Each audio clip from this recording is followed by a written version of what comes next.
प्यारे विद्यार्थियों, नमस्कार।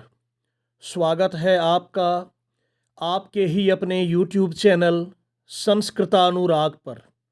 विद्यार्थियों, आज मैं आपके लिए संस्कृत शब्द रूपों की श्रृंखला में संख्यावाचक शब्द रूप तीनों लिंगों में लेकर हाजिर हूँ। यह शब्द रूप सभी कक्षाओं के विद्यार्थियों के लिए काफ़ी उपयोगी है। अतः यदि आप इन शब्द रूपों को ध्यानपूर्वक देखते हैं, समझ लेते हैं तथा इनका अभ्यास कर लेते हैं तो आपको आपकी आने वाली परीक्षाओं में काफ़ी सुविधा होगी। तो प्रस्तुत है संख्यावाचक शब्द रूप तीनों लिंगों में। सबसे पहले आपको तो पता ही होगा कि संख्या कहते किसे हैं। जैसे 1, 2, 3, 4 ये सभी संख्या है। तो मैं सबसे पहले आपको बताना चाहता हूं एक संख्या का शब्द रूप। बच्चों, आपको ये भी पता होगा कि संस्कृत में 3 प्रकार के वचन होते हैं: एक वचन, द्विवचन एवं बहुवचन। एक वचन उसे कहते हैं जिससे एक का बोध हो, और यहां शब्द रूप ही है एक। तो जाहिर है कि एक शब्द रूप सिर्फ एक वचन में ही होगा, क्योंकि द्विवचन उसे कहते हैं जिससे दो का बोध हो, और बहुवचन उसे कहते हैं जिसमें 3 या 3 से अधिक का बोध हो। तो एक का शब्द रूप सिर्फ एक वचन में होगा। इसलिए यहां देखिए, आप स्लाइड में देख पा रहे हैं, यहां मैं दर्शाया हूं एक केवल एक वचन में। तीनों लिंगों में है, पुल्लिंग, स्त्रीलिंग और नपुंसक लिंग। तो प्रथमा विभक्ति में एक का शब्द रूप होगा पुल्लिंग में एक, स्त्रीलिंग में एका और नपुंसक लिंग में एकम। द्वितीया में होगा पुल्लिंग में एकम, स्त्रीलिंग में एकाम और नपुंसक लिंग में एकम।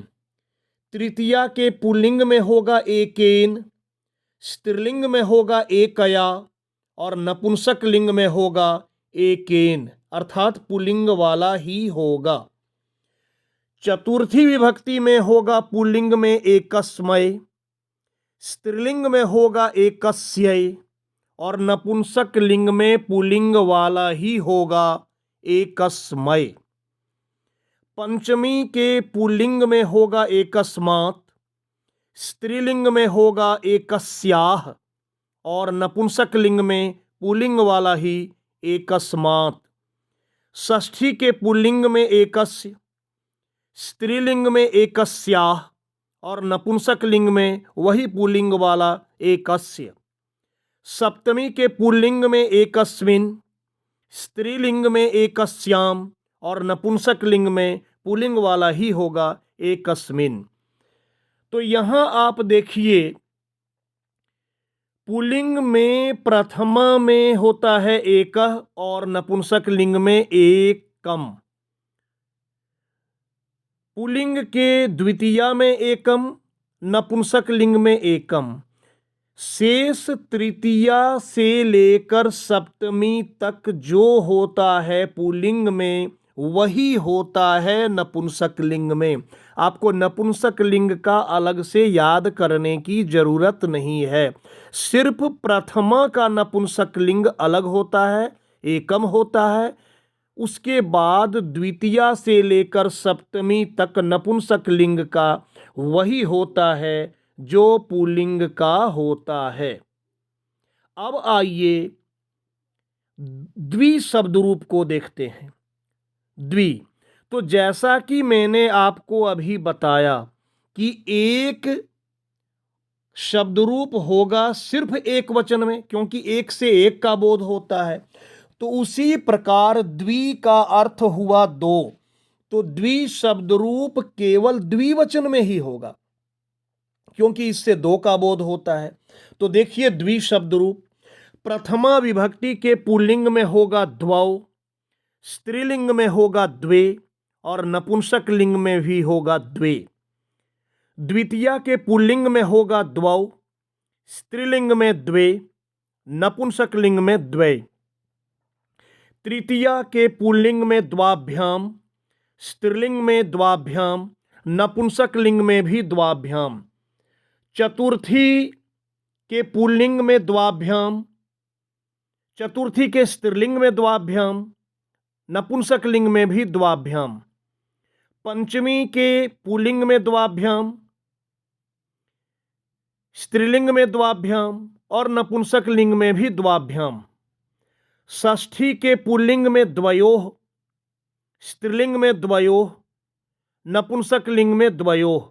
और सप्तमी के पुल्लिंग स्त्रीलिंग एवं नपुंसक लिंग में भी द्वयोः होता है। तो यह तो और भी आसान है, इसमें आपको ज़्यादा ध्यान देने की जरूरत ही नहीं है।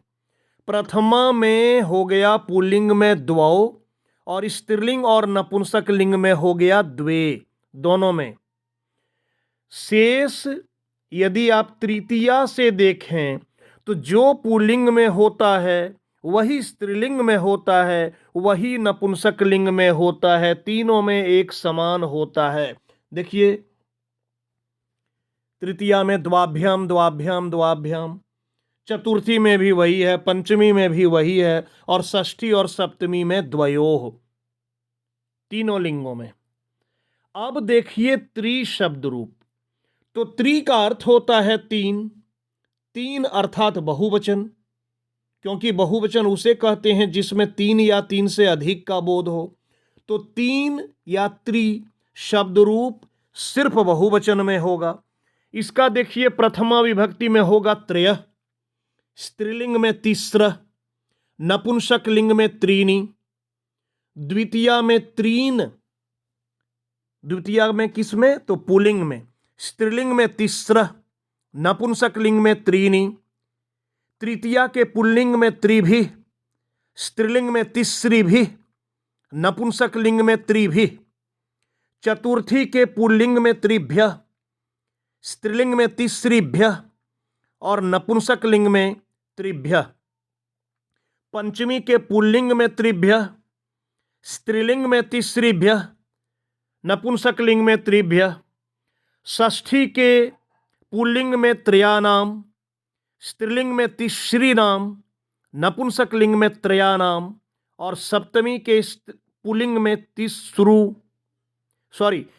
त्रिषु, सप्तमी के पुल्लिंग में त्रिषु, स्त्रीलिंग में तिस्रिषु और नपुंसक लिंग में त्रिषु।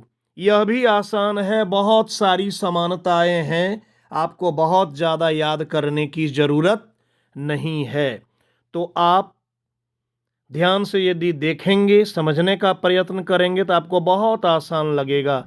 नपुंसक लिंग में प्रथमा और द्वितीया में अंतर है, त्रीणि त्रीणि है। उसके बाद से यदि आप देखें तृतीया से सप्तमी तक, तो जो है पुल्लिंग में वही है नपुंसक लिंग में भी। अब आइए चतुर, चतुर मतलब होता है चार। चार केवल बहुवचन में होगा, क्योंकि तीन से अधिक हो गया तो यह बहुवचन में। पुल्लिंग में होता है चत्वारः, स्त्रीलिंग में चतस्रः, नपुंसक लिंग में चत्वारि प्रथमा विभक्ति में। द्वितीया में पुल्लिंग में चतुरः, स्त्रीलिंग में चतस्रः और नपुंसक लिंग में चत्वारि। तृतीया के पुल्लिंग में चतुर्भिः, स्त्रीलिंग में चतस्रिभिः और नपुंसक लिंग में चतुर्भिः। चतुर्थी के पुल्लिंग में चतुर्भ्यः, स्त्रीलिंग में चतस्रिभ्यः और नपुंसक लिंग में चतुर्भ्यः, पुल्लिंग वाला ही। पंचमी के पुल्लिंग में चतुर्भ्यः, सेम वही चीज, स्त्रीलिंग में चतस्रिभ्यः और नपुंसक लिंग में चतुर्भ्यः। षष्ठी के पुल्लिंग में चतुर्नाम, स्त्रीलिंग में चतस्रीनाम और नपुंसक लिंग में चतुर्नाम। सप्तमी के पुल्लिंग में चतुर्षु, स्त्रीलिंग में चतस्रीषु और नपुंसक लिंग में चतुर्षु। इसमें भी बहुत सारी समानताएं हैं, आप देख रहे हैं। पुल्लिंग और नपुंसक लिंग में अधिकांश में समानता है, प्रथमा और द्वितीया को छोड़कर। प्रथमा में पुल्लिंग में चत्वारः, नपुंसक लिंग में चत्वारी, द्वितीया में चतुरः, नपुंसक लिंग में चत्वारी। शेष तृतीया से लेकर सप्तमी तक जो पुल्लिंग का होता है वही होता है नपुंसक लिंग का। विद्यार्थियों देखिए, यहाँ मैं स्लाइड में दर्शाया हूँ कि 5 से लेकर आगे तक के सभी शब्दों के रूप तीनों लिंगों में एक समान होते हैं। 5 से आगे एक समान। कहने का तात्पर्य यह है कि जैसे देखिए, एक पुल्लिंग में हो गया एकः, स्त्रीलिंग में एका, नपुंसक लिंग में एकम। तो ये पुल्लिंग, स्त्रीलिंग और नपुंसक लिंग का जो चक्कर है यह है सिर्फ 4 तक। उसके बाद 5 से 5 में का जो पुल्लिंग में होता है वही होता है स्त्रीलिंग में, वही होता है नपुंसक लिंग में। 6 का भी वही, 7 का भी वही। कहने का तात्पर्य यह है कि 5 से लेकर आगे तक की संख्याओं का पुल्लिंग, स्त्रीलिंग और नपुंसक लिंग के लिए अलग अलग कुछ भी नहीं होता है। पुल्लिंग, स्त्रीलिंग और नपुंसक लिंग तीनों में एक ही होता है। तो 5 संख्यावाची है और अपने आप में बहुवचन है, क्योंकि 5 की संख्या को बताता है। 3 के बाद से ही बहुवचन में, तो ये सब है बहुवचन में। तो देखिए, प्रथमा में होगा पंच, द्वितीया में पंच, तृतीया में पंचभी, चतुर्थी में पंचभ्यः, पंचमी में पंचभ्यः, षष्ठी में पंचानाम और सप्तमी में पंचषु। पुल्लिंग, स्त्रीलिंग, नपुंसक लिंग का चक्कर नहीं है, तीनों में यही होता है। यदि आपको 5 संख्या का जिक्र करना है पुल्लिंग में प्रथमा विभक्ति के लिए तो पंच करेंगे, द्वितीया के लिए पंच करेंगे, तृतीया के लिए पंच भी करेंगे। पंच भी जो है, पंच भी ये आप पुल्लिंग के लिए भी करेंगे, स्त्रीलिंग के लिए भी करेंगे और नपुंसक लिंग के लिए, चाहे जो भी हो, क्योंकि यहां ये चक्कर नहीं है। वैसे ही देखिए 6 का शश, छह या षट, तो प्रथमा में होता है षट, द्वितीया में षट, तृतीया में षड्भिः, चतुर्थी में षड्भ्यः, पंचमी में षड्भ्यः, षष्ठी में षण्णाम और सप्तमी में षट्सु। वैसे ही 7 का सप्तन अर्थात 7, प्रथमा में सप्त, द्वितीया में सप्त, तृतीया में सप्तभिः, चतुर्थी में सप्तभ्यः, पंचमी में सप्तभ्यः, षष्ठी में सप्तानाम और सप्तमी में सप्तसु। 8 का अष्टम या 8, प्रथमा में अष्ट होता है या अष्टौ, दोनों में आप जो भी लिखेंगे दोनों ही सही है। द्वितीया में अष्ट या अष्टौ, यहाँ भी यही होगा, दोनों सही है। तृतीया में अष्टभिः या अष्टाभिः, दोनों सही है, आप दोनों में कुछ भी लिख सकते हैं। चतुर्थी में अष्टभ्यः या अष्टाभ्यः, यहाँ भी दोनों सही है। पंचमी में अष्टभ्यः या अष्टाभ्यः, षष्ठी में अष्टानाम और सप्तमी में अष्टसु या अष्टासु। नवन अर्थात 9, संख्यावाची 9, प्रथमा में 9, द्वितीया में 9, तृतीया में नवभिः, चतुर्थी में नवभ्यः, पंचमी में नवभ्यः, षष्ठी में नवानाम और सप्तमी में नवशु। अब 10 का देखिए, दशन 10, प्रथमा में 10, द्वितीया में 10, तृतीया में 10भिः, चतुर्थी में 10भ्यः, पंचमी में 10भ्यः, षष्ठी में दशानाम और सप्तमी में दशसु। तो विद्यार्थियों, मैं आपको आज संख्यावाचक शब्दरूप के बारे में बताया, जिसमें मैंने 1 से लेकर 10 तक की संख्याओं के शब्दरूप कैसे होते हैं, उनका क्या प्रारूप होता है, वह मैंने आज आपको बताया, जो आपकी परीक्षा की दृष्टिकोण से काफ़ी महत्वपूर्ण है। और यदि आप 1 से 10 तक को अच्छी तरह से समझ लिए तो आपको काफ़ी सुविधा होगी और इसके आगे के शब्द रूपों में, आगे की संख्याओं के शब्द रूपों में आपको कोई कठिनाई नहीं होगी। साथ ही अधिकांश परीक्षाओं में, चाहे वह किसी भी कक्षा की परीक्षा हो, संख्यावाची शब्द रूपों में 10 तक का ही जरूरत ज़्यादा पड़ता है। प्रश्न जो होते हैं वह अधिकांशतः 10 तक के ही शब्द रूपों से पूछे जाते हैं। तो प्यारे छात्रों, अगर आपको आज का मेरा यह वीडियो पसंद आया हो तो कृपया इसे आप लाइक, कमेंट एवं शेयर करके मुझे प्रोत्साहित करने का कार्य करें, ताकि आगे आपके लिए मैं और भी बेहतर एवं उपयोगी वीडियो बनाने का कार्य करता रहूं। साथ ही मेरे इस चैनल संस्कृतानुराग को यदि आप अब तक सब्सक्राइब नहीं किए हैं तो इसे आप अवश्य सब्सक्राइब कर लें एवं नोटिफिकेशन को भी ऑन कर लें, ताकि मेरे द्वारा अपने इस चैनल संस्कृतानुराग पर अपलोड किए गए प्रत्येक वीडियो की सूचना सर्वप्रथम आपको प्राप्त हो सके। तो आज के लिए इतना ही। सबों को मेरी ओर से बहुत बहुत धन्यवाद और आपको आपकी आगामी परीक्षाओं की हार्दिक शुभकामना।